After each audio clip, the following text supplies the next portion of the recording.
So the summer after my sophomore year in college, I had one of the bigger learning experiences of my life. I went on my first mission campaign. We went to Brantford, Ontario, Canada. You can see it, the red dot on the map.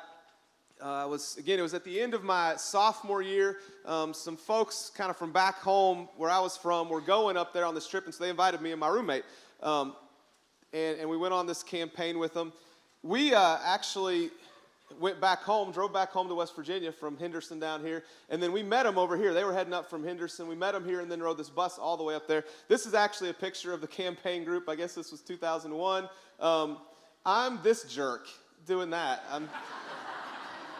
It's the only picture of the whole group, and I'm acting like a jerk. I'm glad it's fuzzy, is all I can say, so you can't see that any worse than that. We got to see Niagara Falls. I went with my roommate. Some of you know Ryan Gallagher. Apparently, I cannot smile for it. These are the only two pictures that I have of this trip, and apparently I'm incapable of smiling. The interesting thing, and I learned a whole lot on this trip, learned a lot, met a lot of people. It was a great experience. But on the way back to West Virginia, everybody else come back to Tennessee. And me and my roommate needed to get back to West Virginia. And for some reason, we didn't think about flying, or we didn't have the money for it. And our parents didn't care enough to help us to fly back. So we did what any responsible college student would do. We took a Greyhound bus all the way back from near Toronto back to West Virginia. And it was, in fact, here's the route that we took. We went through Detroit, Cleveland, and Pittsburgh. And it was an overnight bus ride, which means we got off the bus and went into bus stations in the middle of the night in these big cities. Now, if you've ever been to a Greyhound bus station in a big city, it's not usually in the best part of town. I will never forget. I can picture in my mind some of those places. I remember in Detroit, we had a couple of hours of a layover. I don't know what you call it at a bus station. And so we actually decided, it was still light out, so we decided to venture out and see a little bit of Detroit. It got dark while we were out, and we're lucky we're not dead. We didn't realize that it was in a bad neighborhood, so we made it back, fortunately. I remember we made it to Cleveland, and that was the first time in my life, I think about the only time in my life, that somebody actually thought I was a drug dealer. Some guy was coming out of the restroom, remember this vividly, and he looked at me and said, "Hey man, you got any pot?" And I was shocked, and I just kind of looked at him, and he said, "Your eyes are really bloodshot." And so we moved on, and I didn't have pot. Hopefully you would know. My eyes are still bloodshot, but I remember that was a really unique experience. When we got to Pittsburgh, there was a big deal right outside the bus station. Somebody had been stabbed right outside. We finally made it home, and I will never forget that adventure and the kinds of people that I might prefer to avoid on a trip like that. In fact, if it's up to me, I probably will never take another long Greyhound bus again. It wasn't the best of experiences in the world. It was a bit scary at times. And as I reflect on the life of Jesus and the kind of people that he hung out with and the kind of people he interacted with, I wonder if the very types of people that I would prefer to avoid, the kinds of people that you run into in a bad part of town, in a bus station, in the middle of a night in a big city, those are the kind of people I avoid. I wonder if those are the kind of people that Jesus would purposefully interact with. And I wonder if Jesus had to choose a mode of transportation today, if he wouldn't choose today to take a Greyhound bus, simply because he might run into the very kinds of people that he tended to interact with. And so when I compare my tendency to avoid certain types of neighborhoods and people out of fear or whatever reason, and then I think about Jesus and how he tended to focus on those sorts of people, it creates a tension inside of me, and sometimes I don't know how to deal with it.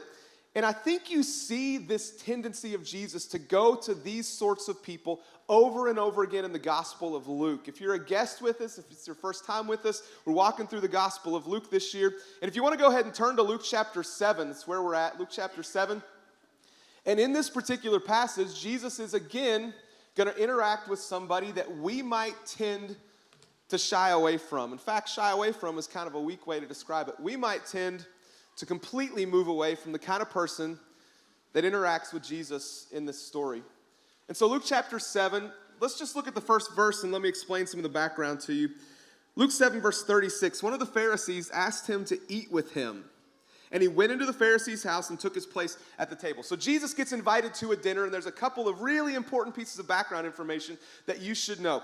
Number one, if you went to a dinner like this at an important person's home, and there was another important person or teacher like Jesus invited, this would not have been a private affair.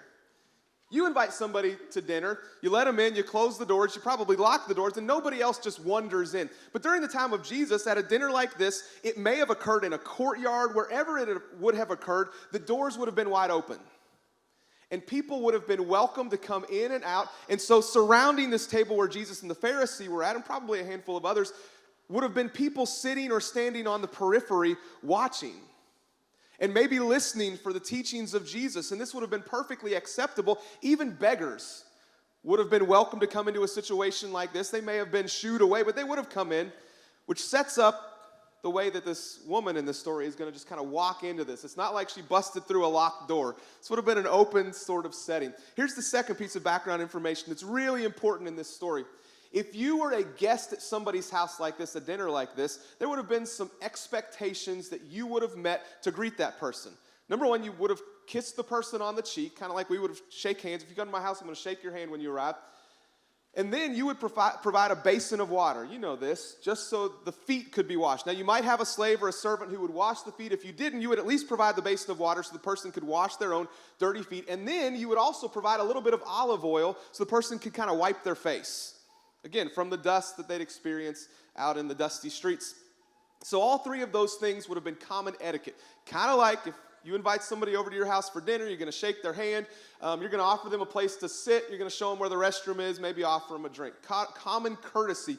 And so when this guy, Simon is his name, does not do those things, it's kind of a big deal.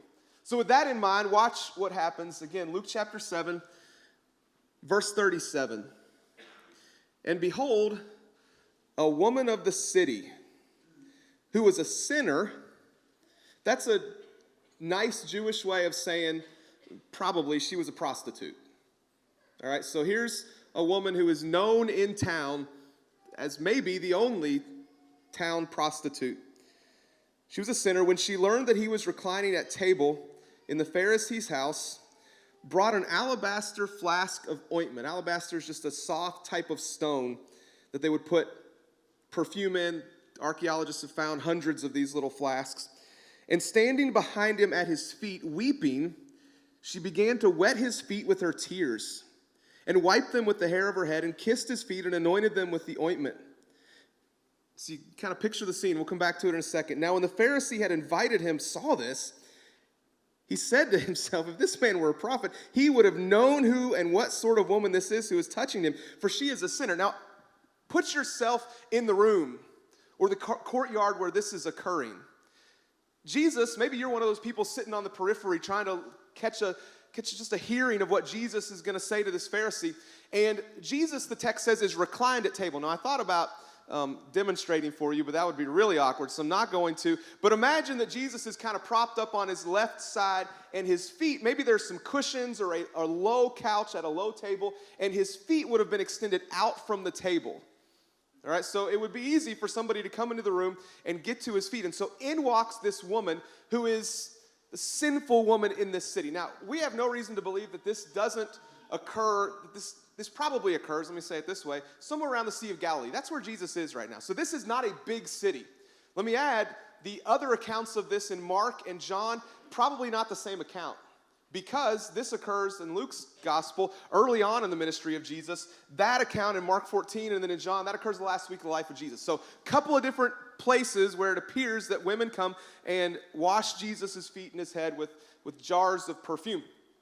So again, imagine this woman come in. If this is a place like Capernaum, this is not a big place. Everybody knows her. Everybody knows her and what kind of person she is. And imagine the scene that she would have caused when she walks in. And she doesn't just get down and wash Jesus' feet. She's weeping and sobbing to the point that tears are falling down on Jesus' feet. And then she does the unthinkable and she lets her hair down. Now, a respectable Jewish woman in this culture would not have let her hair down in any place but her own home.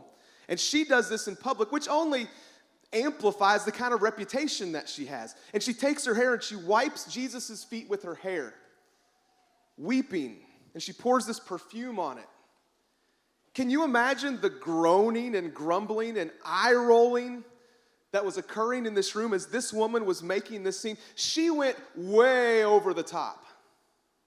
And as uncomfortable as it makes us feel, for a woman with her reputation, as other people watch this, they would have been thinking she's being sensual. This is an uncomfortable situation. Again, imagine it from your perspective. Maybe if you lived during that time, or just kind of try to imagine it today. I want you to think of the most sinful person you know. That's unpleasant and judgy, I get that, but just play along. I mean, the person you know that has the worst reputation, maybe it's at school or at Freed or at work or wherever it is that you interact with people in town. I mean, the person that everybody knows what they're like. It doesn't have to be sexual sin, as we think it probably is with this woman, but whatever, worst reputation. And you invite Jesus to your house and you throw a dinner. This is a big deal. It's a special moment. And this woman comes walking into your house and acts like this in your house with your guest. What's going to be rolling through your mind? Is it going to be, oh, no big deal? No. You, like Simon, are likely going to be disgusted by it. Maybe angered by it. You're certainly going to be having some thoughts in your heart about this woman. But we don't live during that time, and we don't have dinners where people can just walk into our houses. So maybe a better way to describe this would be something like this. That same person you've got in your mind. Imagine that about 10 minutes into our worship service, as we're singing, that person walks in the back door. There's no place to sit, so they walk all the way to the front row. And then they sit on the front row, and you watch, and you're like, what in the world are they doing here? And you watch as tears begin pouring down this person's face, and they begin to sing and worship, and they begin showing emotion that makes us uncomfortable, because that's not how we roll. What are you going to be thinking in that moment? Nothing? Oh, that's no. A lot of us are going to be bothered and thinking, what is this person doing? And why are they acting this way? Have you ever thought about why this woman acted this way toward Jesus? Think about that for a second. Did this woman know what men are like? I mean, bad men, but she knew. She knew men. And could it be that she acted like this because she had already likely interacted with Jesus, she knew who he was, and she knew something was drastically different about him? And so she treats him in this way. Now, Simon's heart goes where a lot of our hearts would have gone. Immediately judgmental. He says, if Jesus knew who this woman was, he wouldn't be letting her touch him like this. This is awful. This is just as offensive 2,000 years later. This just doesn't make sense to us, and we're bothered by it. And if we were in the room, we would have been bothered by it as well. And here's what Jesus does in the context. He knows what Simon is thinking. Verse 40. And Jesus answering him said to him, Simon, I have something to say to you. And he answered, say it, teacher. And so Jesus tells us a 2-verse parable starting in verse 41. A certain moneylender had 2 debtors. One owed 500 denarii and the other 50. Now, 1 denarius was about 1 day's wage. All right, so you can kind of do the math. When they could not pay, he canceled the debt of both. Let's just stop there and think about the debts that are owed here. It's about 2 months' pay versus a year and a half or a little bit more of pay, something like that. Let's just try to round this to some even numbers that we can think through today. This would be like someone owing about $10,000, probably a little less, depends on your income, probably a little less, but let's just, again, play with the numbers. So it'd be like somebody owing $10,000 and somebody who owes $100,000. They both walk into the bank on the same day, and the banker looks at them and says, you're both forgiven. Now, who is going to be more thankful? They're both going to be really thankful, but the guy who got his $100,000 paid off is going to be more thankful. This is kind of the difference between somebody paying off your car loan and your mortgage on your house, right? Somebody pays my car loan off, I'm going to thank them. I'm going to be really grateful. Somebody pays my mortgage. If there's any offers today, I'm all in. I will be really, really thankful, right? And Jesus says both of these people have their debts paid. Who's going to be more thankful is his question. Now, which will love him more? Verse 43, Simon answered, the one I suppose for whom he canceled the larger debt, naturally. And he said to him, verse 43, second half, you have judged rightly. So he talks to Simon, then he turns to the woman. Imagine the scene. Verse 44, then turning toward the woman, he said to Simon, do you see this woman? I entered your house. Remember what we said about what you would do to greet someone? You gave me no water for my feet, but she has wet my feet with her tears and wiped them with her hair. You gave me no kiss. You didn't greet me, Simon. But from the time I came in, she has not ceased to kiss my feet. You did not anoint my head with oil, but she has anointed my feet with ointment. Therefore I tell you, her sins, which are many, are forgiven. For she loved much. But he who is forgiven little loves little. It's a challenging statement. We'll come back to it in a second. And he said to her, to the woman, your sins are forgiven. Then those who were at table with him began to say among themselves, who is this who even forgives sins? And he said to the woman, your faith has saved you. Go in peace. What do you do with this? Because it kind of sounds like Jesus is saying, the more you have sinned, if you're forgiven, the more you'll love Jesus. So the greater the sin, the greater the love for God. If that's the case, let's just leave here and go sin a whole bunch, right? So that then we can love God more. It's almost what it sounds like, but that can't be what Jesus is saying here. So what do you think he's trying to communicate to Simon? Here's, again, imagine Simon. He's probably an upper middle class kind of guy. People know him. He is well respected. He's interested in Jesus, but not too interested. So he can fit well in his culture and still kind of be interested in religion. He's the kind of guy who commits a little bit to everything, but doesn't go all in for anything. And it's as if Jesus looks at Simon and asks him, Simon, how would you compare yourself to this woman? How do you think he compared himself to the woman? Simon probably was thinking something like we would think. You know, this woman, she's really sinful. She's a big sinner.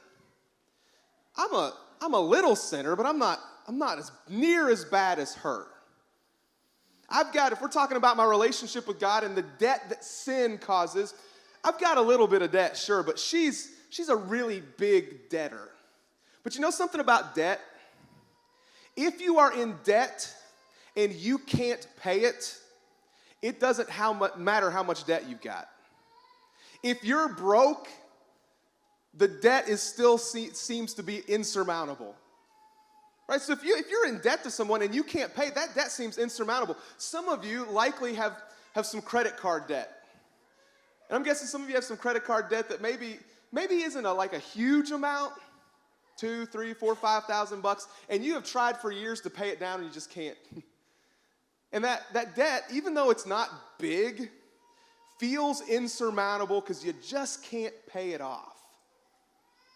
Here's what I think Jesus is trying to communicate to Simon, and it's the one thing I hope you'll hear today. We are all in debt to God. Some more and some less if we're counting up sins. But regardless of the amount, nobody can pay what they owe to God. If you're in debt to God for a whole bunch of sin, or if you're in debt to God because you've sinned just a little bit, you've kept it pretty clean most of your life and you've done what was right, it doesn't matter. Nobody can pay what they owe to God.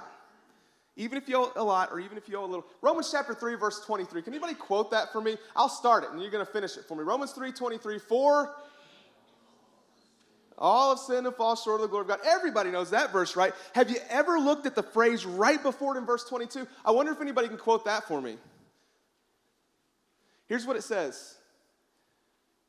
For there is no distinction. NIV says, for there is no difference, verse 22, into verse 23, for all have sinned and fall short of the glory of God. In context, he's talking about the Jews and the Greeks. And there's no difference between the two. They all need the sacrifice of Jesus. But in our context today, there is no difference, Paul would say, between the rich and the poor. There is no difference between white and black and Hispanic or Asian. There is no difference between a big sinner and a little sinner. There's no difference. All have fallen short of the glory of God. All are in debt, and they cannot pay that debt. Only God, through Jesus, pays that debt. And I want you to hear this. All debtors are forgiven equally by God. If you have a big debt, if you have a little debt, God forgives all debtors equally, regardless of what you've done. See, Jesus does this thing in the Gospel of Luke over and over again that's so different from what the kingdoms of men do or our culture does. In the kingdoms of men, the people who have it all together are on top. If you kind of have the look and do the right thing, then you get first dibs and you're getting forgiveness first, you're on top. Jesus' kingdom, as he proclaims it in the Gospel of Luke, is an upside-down kingdom where the outsider is transformed and elevated. It's the person on the outside who Jesus pays attention to, and it's the person, the religious insider who appears to have it all together. You know what he does with that person? Like Simon, he challenges them to examine their heart and their motives and their attitudes. And I wonder if Jesus were here today, if he were to retell this story, if he would do the same for us, if he would say, you've got to challenge your hearts and your attitudes and not be like Simon. I told you about that campaign that we went on to Canada. When we got there, if you've ever been on a campaign like this before, where you go and you kind of get put in different people's homes, this is awful, but if you've been on a campaign, you've done it. You get there and you're like, well, I wonder who has the biggest house. I want to go stay with them, right? I want to go stay with the people who have like the big home theater or something like that. If I'm going to come on this campaign for a week, might as well stay somewhere really good. So you show up and there's all these people there ready to take you home, and you're looking around thinking, okay, who's the person? Well, my roommate and I got sent home. In fact, no, I don't have a picture of them. With a couple that you might describe as religious outsiders. They didn't look the part. They didn't necessarily, they were good people, but they didn't act the part even. They didn't look they didn't have the look of what you would think, okay, these are the people that are the pillars of this church. In fact, I'm guessing if you saw them, you might even judge them. You might think, those people are a little different. In fact, we stayed at their home. It was little. There wasn't a lot of room. My friend Ryan was with me. He's about 6'6", and so we were in a small double bed together, and where his feet were like hanging off the bed. There was not room for us. We smelled like smoke every day when we came out of there. There were cats everywhere. It was unpleasant. Again, the kind of people that you might be tempted to judge. But their love for God and their love for us was big and extravagant in ways beyond what you would think just by looking at them. Let me talk to two groups right now, all right? I'm going to talk to the Simons in the room, the people who kind of equate with Simon, or at least put yourself in the same shoes as Simon. And then I want to talk to the people who maybe feel like you connect more with the sinful woman. So let me talk first to the Simons. I think we got a lot of them in a room like this. A lot of church people, a lot of people you've done the right thing for most of your life. You know you've sinned, you know you've made some mistakes along the way, but you've been a good person. You've done your best to obey God. You're in church all the time. You've done the right thing. I want you to know that God is honored by that. And you should continue to do the right thing and to be good. God is honored by your obedience. Here's the problem. The temptation, when you're that kind of person, is to begin to think that you are superior to people who are not. And to think you're better than people who maybe have more of a past than you do. And we've all done it. We've all looked at people like this woman and maybe kind of look down our nose at them and think that they're less than or worse than, and not looked at them and treated them the way that Jesus, in this case, treated her. He honored her. This was awkward for Jesus, no doubt. But he takes the situation, and instead of pushing her away or embarrassing her, he honors her and challenges the good guy to think. And so I think as you look at this story, if you're one of those good people like Simon who's done the right thing, you've got to examine your heart and think, okay, is it the case that I sometimes look at people who look different than me and think that I'm better than them? Because that's not the way Jesus interacted with people. But I think there's even a greater danger. For those of us who are in church or have been in church for a long time, I think the longer that we're in church, the longer that we're a Christian, the less able we are to see the weight of our sin. Say it again. I think the longer we're in church, there's this temptation, maybe not for everybody, but there's this temptation to be less able to see the weight of our sin. And we look at others and we begin thinking, oh, they're big sinners. Comparatively, I'm just a little sinner. Listen, if you think you're just a little sinner, then all you need is a little Savior. If you think you're just kind of a moderate sinner, then all you need is a moderate Savior. The truth, the reality is that every single one of us is a big sinner in need of a really big Savior. And if you can't get that, if you can't get the reality that you're in debt to God just like everyone else and you cannot pay that, if you cannot get that, I think Jesus would look at you, he would look at Simon, he would look at Matt, he would look at David, he would look at Micah or Caleb or anyone else in this room, and he would say, if you can't get this, then you're the man in the parable. And you're only going to love me a little bit. Because all you need's a little Savior. So I want to challenge those of you who maybe connect yourself with Simon. Number one, to realize your sin is great and you can't pay this debt off on your own. You can't. You're on equal footing with everyone else. God forgives all debtors equally. But then I want to challenge you as you think about that person, whoever that person was in your mind that you thought of, most sinful person that you know. This week, if you run into that person or someone like them that you're tempted to look your nose down at, I want you to treat them the way that Jesus would have treated them. What if you honored that person? Instead of looking at them condescendingly, what if you honored that person? Like Jesus honored this woman. Now let me talk to those of you who maybe feel you're a bit more like the sinful woman. And again, I don't know who that is, but maybe you think about your life and you feel like there's some pretty heavy stuff in the past. And some of that stuff really makes you feel guilty. It weighs you down. You know you've been forgiven, but there's some stuff back there that really, really weighs you down. And you look around a room like this and you think, there's some really good people. I'm not like them. There's too much baggage. Here's what I want to communicate to you. Number one, I would challenge you to view your past as a vehicle through which you can develop a deep, deep love for Jesus. The point of this story is not for Jesus to say, hey, go do what you want so that you can love me more.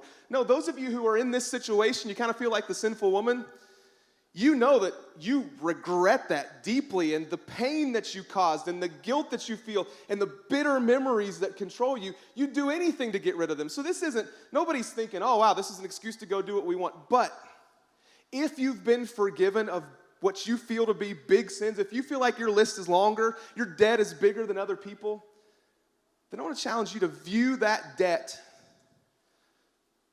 that's been forgiven of you as a vehicle through which to love God even more. Why did this woman do what she did for Jesus? Because she believed she had been shown extravagant love, and so she does the same in return, shows extravagant love to Jesus. Here's the second thing I would encourage you to remember. Remember that Jesus welcomes those who are excluded and unwelcome. If you feel excluded or unwelcome because maybe you don't feel like you're good enough, remember how Jesus treated this woman. In fact, in the very next verses, in chapter 8, verses 1 through 3, which is kind of a connector to the next passage, if you read that passage, it tells where Jesus went. He kind of travels around these villages, and it tells who went with him. The disciples went with him, and then it lists women who either had been sick or who had been possessed by a demon. And it says that these women followed Jesus wherever he went, paying for whatever they did out of their own pocketbooks. Like they funded Jesus' ministry. And these women, you know what they were? They were outsiders. If you were a woman in the first century who had been possessed by an evil spirit or had been sick, you were on the outside. And what does Jesus do with the people who are on the far outside of the margins of society? He brings them in and he welcomes and includes them. Here's the third thing. If you've been glared at with stern and condescending looks before, know that Jesus looks at you with compassion and forgiveness. And then to everybody, to those who connect with Simon more, to those who connect with sinful woman more, here's what I would say to all of you. Come to Jesus. Because you have a debt that you can't pay on your own. Regardless if you have a lot of sin or a little bit of sin, come to Jesus. Because only He can erase that debt. Whether that debt is just spiritual pride, or if that debt is some major moral failure, come to Jesus. And I bring you back to this main idea. We're all in debt to God, regardless of the amount. Nobody can pay what they owe to God. When we went to Canada on this mission trip, I remember walking in, and you kind of walk in the church building for the first time, you look around at who you might go home with, and I remember there was one guy in particular seeing and thinking, I don't want to go home with him. And I wish I had a picture, tried to find one.